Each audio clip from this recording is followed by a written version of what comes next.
Yes, നമുക്ക് തവളേനെ പറ്റിയിട്ട് തവള ഉണ്ടാക്കാൻ വേണ്ടിയിട്ട് പഠിപ്പിക്കാൻ 2 പേര് വന്നിട്ടുണ്ട്. അവരുടെ പേര് ഗ്യാൻ, ആരുഷ്. യെസ്, ഫസ്റ്റ് എന്ത് ചെയ്യണം? ഫസ്റ്റ് ഒരു പേപ്പർ എടുക്കുക. ആ ആ അതിനെ കോണ് വെച്ചിട്ട് മടക്കുക. ആ തുറക്കുന്ന ഭാഗം 2 സൈഡും ഒരുപോലെ ആക്കി അതിനെതാ ഇതുപോലെ ഈ കാണിച്ചു തരുന്നത് പോലെ ആക്കുക. ഈക്വൽ പേപ്പർ ആക്കാൻ വേണ്ടിയാണ്, സ്ക്വയർ കിട്ടാൻ വേണ്ടിയാണ്. ഇനി എന്ത് ചെയ്യണം? അതിന് താഴെ ഭാഗം വേസ്റ്റ് വരുന്ന ഭാഗമില്ലേ, ആ ഭാഗം സ്കെയിൽ വെച്ച് മുറിക്കുക. സ്കെയിൽ വെച്ച് നീറ്റിൽ മുറിക്കുക.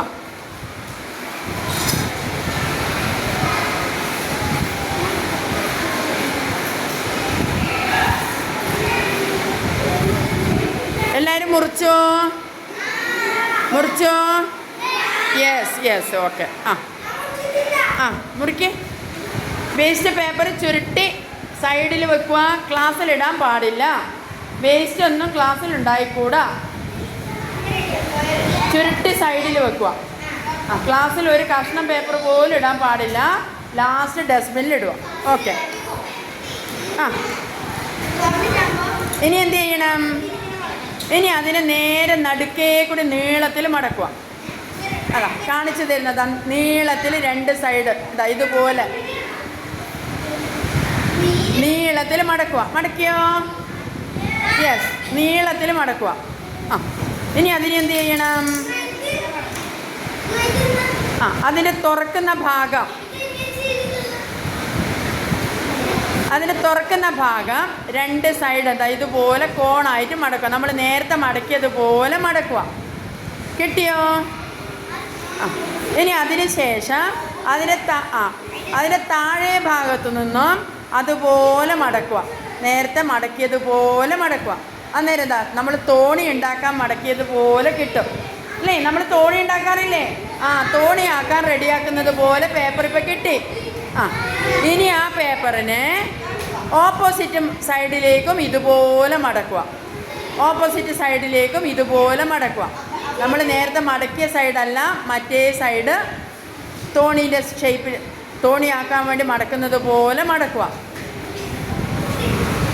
അന്നേരം ഇതുപോലെ കിട്ടും, ഒരു ട്രയാങ്കിൾ കിട്ടും. കിട്ടി? ഇനി നെക്സ്റ്റ്, ഇനി ഫുൾ പേപ്പർ ഇങ്ങനെ തുറന്ന് പിടിക്കുക. ഇനി അതിനെ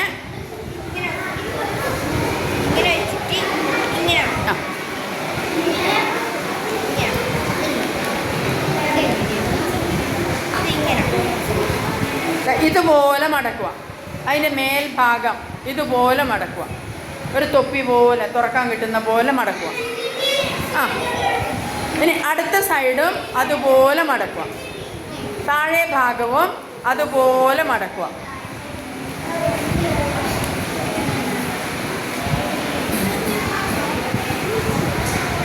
രണ്ട് പേരും മടക്കിയത്. ഓക്കെ. ഇനി എന്ത് ചെയ്യണം? അതിൻ്റെ ആ ചിറക് പോലെയുള്ള ഭാഗം മടക്കി വെക്കുക. കോണായിട്ട് മടക്കി വെക്കുക. കാണിച്ചു കൊടുക്കുക, അവർക്ക് കാണിച്ചു കൊടുക്കും. അതിൻ്റെ 4 ഭാഗവും 4 ഭാഗവും അതുപോലെ മടക്കുക.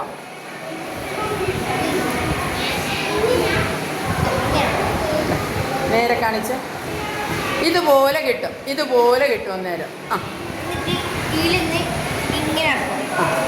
ഇനി മടക്കിയതിനെ വീണ്ടും ഒരു സൈഡിലേക്ക് മടക്കുക. തവളയുടെ കാലുകളാണത്. അങ്ങനെ 4 സൈഡ്. ഇപ്പം മടക്കിയ ആ പീസ് പേപ്പറിനെ വീണ്ടും മടക്കുക. അന്നേരം ഇതുപോലെ കിട്ടി. ഇതുപോലെ ഉണ്ടാവും. യെസ്. ഇനി അതിനെ തിരിച്ചു വെക്കുക. തിരിച്ചു വെച്ച് ഫ്രണ്ടിലോട്ട് മടക്കുക. ആ കാലുള്ള സൈഡിൻ്റെ റൈറ്റ് സൈഡ് ഭാഗത്തു നിന്ന് മടക്കുക. 2 കാലിൻ്റെ ഇടയിലേക്കൂടി റൈറ്റ് സൈഡിലേക്ക് അങ്ങോട്ട് മടക്കുക. എന്നിട്ട് നീളത്തിൽ മടക്കുക. അന്നേരം ഇങ്ങനെ കിട്ടും. ഇതുപോലെ കിട്ടും. തവള ഇങ്ങനെ നിവർന്ന് നിന്ന പോലെ കിട്ടും.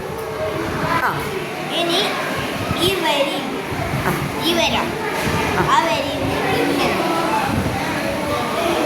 ഇനി അതിനെ ഉള്ളിലേക്കായിട്ട് നടുക്കേ കൂടി മടക്കുക. ഉള്ളിലേക്കായിട്ട് അതിൻ്റെ കാലുള്ള ഭാഗത്തിലേക്ക് മടക്കുക. യെസ്.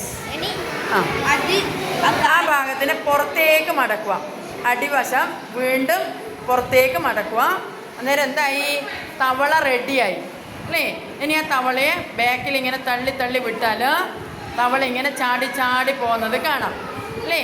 അല്ല, 1-ാം നമ്പർ തവളയായി. ഓക്കെ, അപ്പോൾ എല്ലാവരും ഇത് ട്രൈ ചെയ്യുക.